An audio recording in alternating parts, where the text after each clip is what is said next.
Bypass സർജറിയും ആൻജിയോപ്ലാസ്റ്റിയും ഭയമായ ഹൃദ്രോഗികൾക്ക് ആശ്വാസമാവുകയാണ് അത്യാധുനികമായ EECP ചികിത്സ. Enhanced external counter pulsation ചികിത്സ സംസ്ഥാനത്ത് ലഭിക്കുന്ന ഏക കേന്ദ്രം തിരുവനന്തപുരത്താണ്. മുഖ്യമായി 4 തരക്കാരിലാണ് EECP ചികിത്സ നടത്തുന്നത്. ഒന്നാമതായി ആൻജിയോപ്ലാസ്റ്റിയോ ബൈപ്പാസോ കഴിഞ്ഞിട്ടും രോഗലക്ഷണങ്ങൾ തുടരുന്നവർക്ക്, രണ്ടാമതായി ആൻജിയോപ്ലാസ്റ്റിയോ ബൈപ്പാസോ സാധിക്കാത്തവർ, പ്രായം ചെന്നവരും ശസ്ത്രക്രിയയിൽ അപകട സാധ്യതയുള്ളവരുമാണ് മൂന്നാം വിഭാഗം. നാലാമതായി ഹൃദയാഘാതത്തിന് ശേഷം ഹൃദയത്തിന്റെ പ്രവർത്തനശേഷി കുറയുന്നവർ.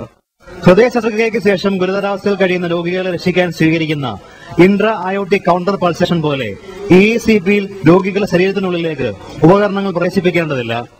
കേരളത്തിൽ EECP ചികിത്സ ലഭിക്കുന്ന ഏക കേന്ദ്രമായ doctors diagnostic nuclear medicine and research centre മേധാവി ഡോക്ടർ അജിത് ജോയ്.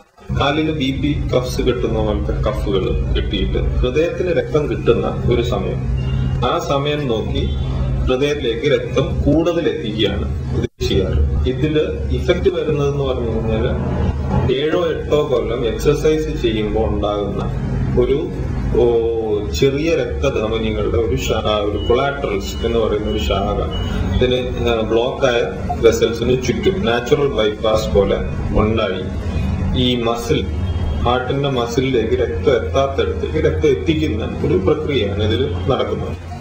EECP ചികിത്സ ബൈപ്പാസിനോ ആൻജിയോപ്ലാസ്റ്റിക്കോ പകരമുള്ളതല്ല. ശസ്ത്രക്രിയ നടത്താനാവില്ലെന്ന് വിധിക്കപ്പെട്ട രോഗികളെ EECPയിലൂടെ ശസ്ത്രക്രിയയ്ക്ക് സജ്ജമാക്കുകയാണ് മുഖ്യ ലക്ഷ്യം. പാർശ്വഫലങ്ങളില്ലാത്തതും 6 വർഷം വരെ ഫലം നിലനിൽക്കുന്നതുമായ ചികിത്സയ്ക്ക് ചിലവും കുറവാണ്. രാജേഷ്, സൂര്യ ന്യൂസ് ബ്യൂറോ, തിരുവനന്തപുരം.